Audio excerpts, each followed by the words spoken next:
नमस्कार, शुभ सकाळ. भोजन भ्रमंतीमध्ये तुमचं सगळ्यांचं स्वागत आहे. आज आपण बनवणार आहोत चतुर्थी स्पेशल उकडीचे मोदक, पण थोड्या वेगळ्या पद्धतीचे आहे हे उकडीचे मोदक. त्यासाठी लागणार आहे आपल्याला 1 वाटी रवा, 1 नारळ, इलायची पावडर आणि गूळ. एवढ्या साहित्यात आपण उकडीचे मोदक बनवणार आहोत. त्यासाठी मी हे नारळ घेतलेले हे आपल्याला फोडून घ्यायचं आहे. चला, तर नारळ आपलं फोडून झालेलं आहे. हे नारळाचं आपल्याला पाठीमागचं साल जर नको असेल तर ते काढून घेऊ शकतो, पण मी ठेवणार आहे ते साल तसंच. तुम्हाला पाहिजे असेल तर ठेवा, नसेल पाहिजे तर काढून घ्या. आणि किसणीने किसून घ्यायचं आहे किंवा मिक्सरला बारीक करून घ्यायचं आहे, पण मी किसणीनेच किसणार आहे. किसणीने आपल्याला सगळं खोबरं किसून घ्यायचं आहे. हे या पद्धतीने आपलं खोबरं किसून झालेलं आहे.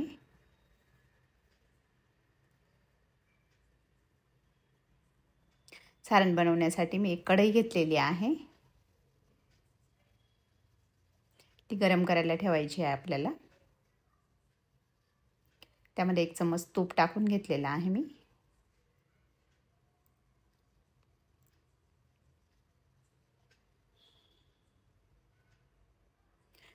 तूप टाकल्याच्या नंतर किसलेलं खोबरं टाकून घ्यायचं आहे.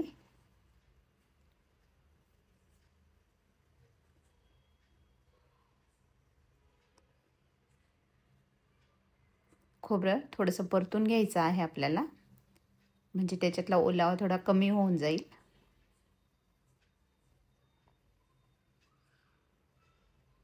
ज्याला कोणाला तांदळाच्या उकडीचे मोदक येत नसतील त्याने हे असल्या पद्धतीने उकडीचे मोदक केले ते पण खूप छान लागतात चवीला. थोडं पाणी कमी झालं आहे आपलं खोबऱ्यामधलं, तर त्यात मी गावठी गूळ टाकला आहे. गूळ थोडा काळा आहे, तुम्हाला दिसतच असेल. तर तो हा पूर्णपणे ऑर्गॅनिक गूळ आहे. गूळ आणि खोबरे आपल्याला छान मिक्स करून घ्यायचं आहे.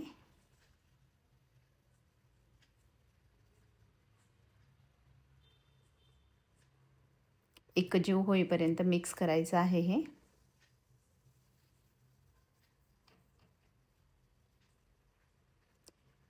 ते बघा, गुळ आणि खोबरे छान मिक्स झालेलं आहे. गुळाला छान पाणी सुटलेलं आहे. हे आता कोरडं होईपर्यंत परतू द्यायचं आहे आपल्याला.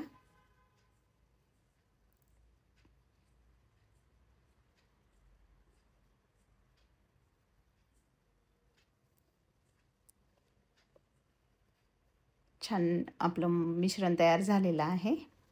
तोपर्यंत आपण वरती सारणाची तयारी करणार आहोत. त्यासाठी मी 1 वाटी रवा घेतलेला आहे.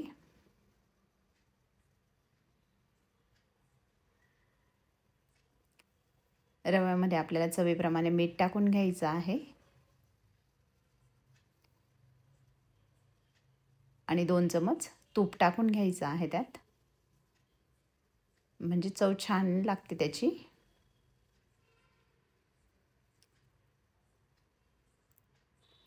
हे सगळं एकजीव करून घ्यायचं आहे, मिक्स करून घ्यायचं आहे, म्हणजे रव्याला तूप आणि मीठ छान लागून जाईल.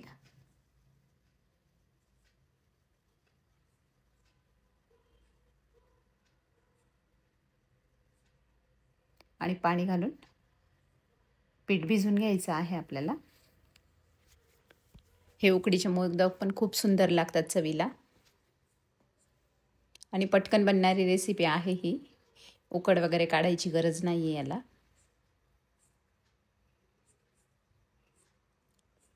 लागेल त्याप्रमाणे पाणी टाकून पीठ भिजवून घ्यायचं आहे. खूप कडक पण भिजवायचं नाही, खूप नरम पण भिजवायचं आहे.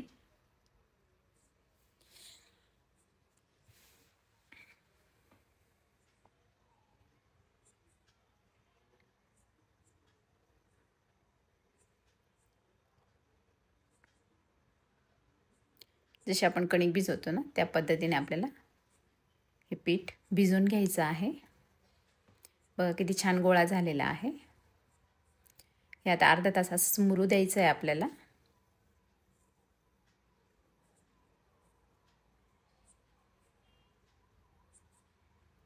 तोपर्यंत आपलं सारण पण होऊन गेलेलं आहे छान. हे थोडं गार होऊ द्यायचं आहे आपल्याला. आता होत आलेलं आहे सारण पण.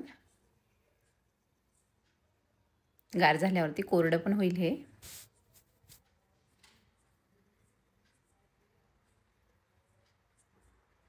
चला तर अर्धा तास झालेला आहे. तर आपण तो रवा भिजवलेला होता आणि परत छान मळून घेणार आहोत.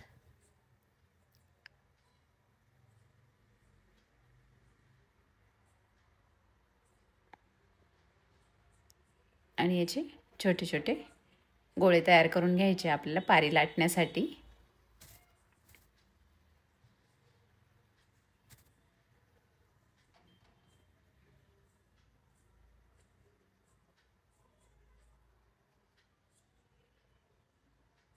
या पद्धतीने मी छोटे छोटे गोळे तयार करून घेते आहे.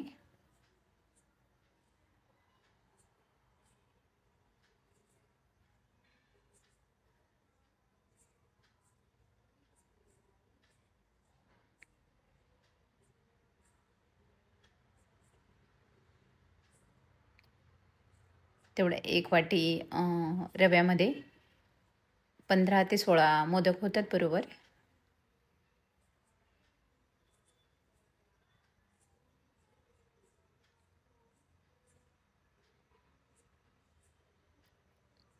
याचे गोल गोल गोळे बनवून घ्यायचे आता छान.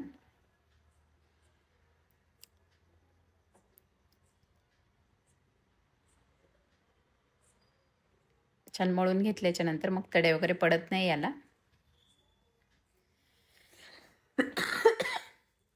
आणि हे लाटून घ्यायची, पारी तयार करून घ्यायची याची.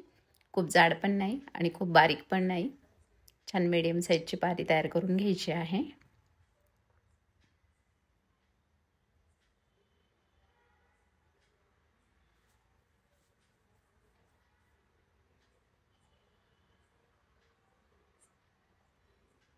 एकसारखी पारी तयार झाली की मग मोदक पण छान होतो. बघू शकतात या पद्धतीने पारी तयार करून घेतलेली आहे. आपलं मिश्रण पण गार झालेलं आहे. एक छोटासा गोळा घेऊन त्याच्यात ठेवून घेतलेला आहे आणि याला कळ्या देऊन घ्यायच्या आपल्याला.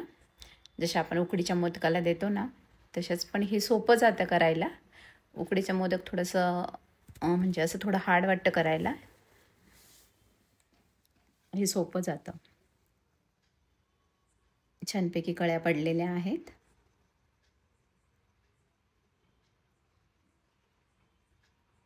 आता आपण याचा मोदक बनवून घेतलेला आहे. बघा किती पटकन झाला आणि दिसायलाही छान दिसतोय, चवीलाही छान लागतो.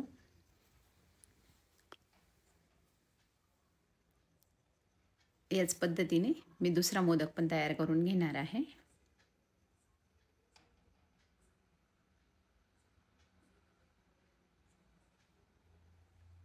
गुळ गावरान असल्यामुळे कलर थोडासा काळपट आलेला आहे, पण चवीला खूप अप्रतिम होतात हे मोदक.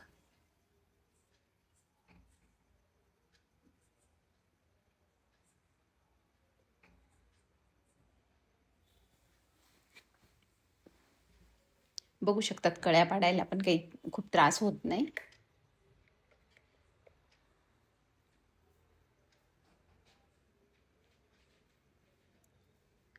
पटापट कळ्या पडतात त्याच्या.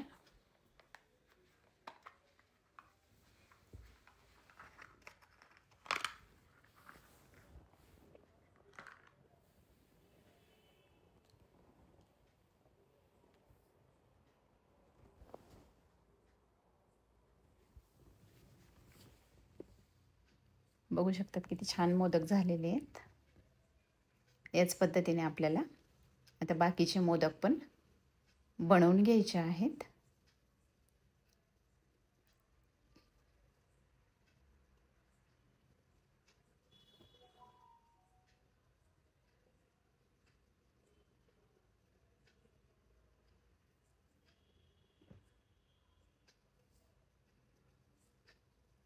बघू शकतात आपले बरेचसे मोदक तयार झालेले आहेत. मी खाली इडली पात्र घेतलेलं आहे, त्याच्यामध्ये पाणी टाकून घेतलेलं आहे आणि वरती जे आपण वड्या वाफवतो ती प्लेट ठेवलेली आहे आणि त्याच्यावरती सगळे मोदक ठेवून घेतलेले आहेत. थोडासा प्लेटला तुपाचा हात लावलेला आहे आणि वरून एक एक केसरची काडी लावते आहे मी मोदकाला, म्हणजे अजून पण छान दिसतील आपले मोदक. जसे चवीला छान तसे दिसायलाही छान दिसतील.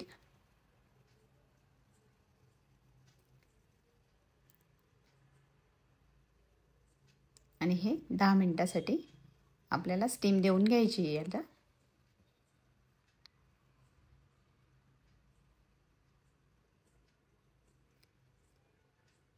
10 मिनिटं झालेले आहेत. बघा आपल्या मोदकांना कलर पण किती छान आलेला आहे, किती सुंदर दिसत आहे ना.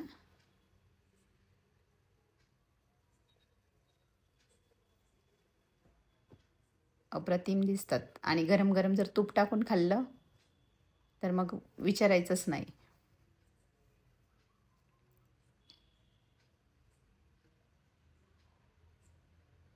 तुम्ही पण असले मोदक नक्की करून बघा. खूप अप्रतिम होतात हे मोदक. बघा किती छान दिसते आपली मोदकाची प्लेट. तुम्हाला जर माझे व्हिडिओ आवडत असतील तर लाईक करा, शेअर करा, सबस्क्राईब करा. चला तर मग भेटू अशाच नवीन रेसिपीमध्ये. आणि तुम्ही पण असले मोदक करून बघायला विसरू नका. तसंच सबस्क्राईब करायलाही विसरू नका. बघा किती छान दिसतोय मोदक. तसंच खायलाही खूप छान लागला.